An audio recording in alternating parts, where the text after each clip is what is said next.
It's a Halloween 2022 review, and today we're going to be watching a back-to-back review of The Lost Boys 2, The Tribe, and the third one, The Thirst. So let's check these out. Lost Boys 2, The Tribe, 2008, straight to the home video market.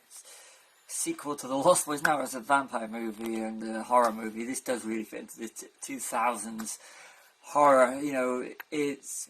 I could have imagined it getting a cinema release in that time because it kind of got that whole Final Destination type feel with it, and the horror of it, when they kill the vampires, is more gory than the original Lost Boys, and it doesn't feel like the Lost Boys. I mean, the original Lost Boys is a classic, and you would never replicate it as a definitive vampire movie. Check out the reviews coming on after this one. But, you know, it's a mindless bit of nonsense, but the Blu-ray is good itself because it's got two alternative endings that set up what could have been good sequels, which I know is nothing like The Thirst. So it's worth watching this film just as a curiosity thing, and if you can get it on Blu-ray or DVD with the two alternative endings on it, you know, it's worth watching, and the ending of it actually does set up another film which they didn't make. So it's worth checking out just for the endings alone, which you'll probably have to find on YouTube or somewhere. But, you know, it was enjoyable, but it was essentially just a retread of Lost Boys.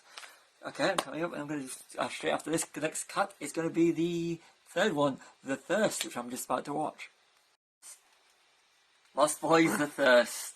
The third in the Lost Boys movie, which absolutely doesn't feel like a Lost Boys movie, although there's a few flashbacks and a few callbacks to the original The Lost Boys, and a barely reference to the second one. Now, as a Lost Boys movie, this is not a Lost Boys movie other than the Frog Brothers, but as a action vampire movie, it actually holds up well with some real nice touches in regards to social media and the way society. This was a 2010 movie, but there are certain aspects of it that are still relevant today. So you treat this as a standalone movie, which sets, again, like the second Lost Boys movie, sets up a sequel that they never made. But it is actually a really enjoyable and sometimes actually quite clever movie. I mean, it's got, I think it's a 1 hour, 21 minute runtime, if I'm right. But this is a, you know, whereas The Tribe is essentially a rehash of the original Lost Boys, but without the style. This one is completely different, but there are some, like I said, there are some really nice touches. This is, if you're after a Lost Boys sequel, you go for The Tribe. If you're after a vampire movie, which, you know, is actually, on the surface, it is just a straightforward action with the emphasis on action, horror movie, because the horror is really not that much, but, and you like vampires, there's some real nice touches, like the little references to the Twilight. That was kind of, I found that interesting, but I don't want to go into like spoiler territory in this review, but it is actually enjoyable. It's a curiosity little thing.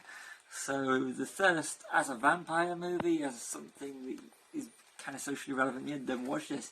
And it's just, if you like The Lost Boys, just to see where they actually went for the home video market. So that's the Lost Boys sequels. I'm Stevie. Check out some of the other reviews. Coming up next will be the original Lost Boys review, if you follow on from my playlist.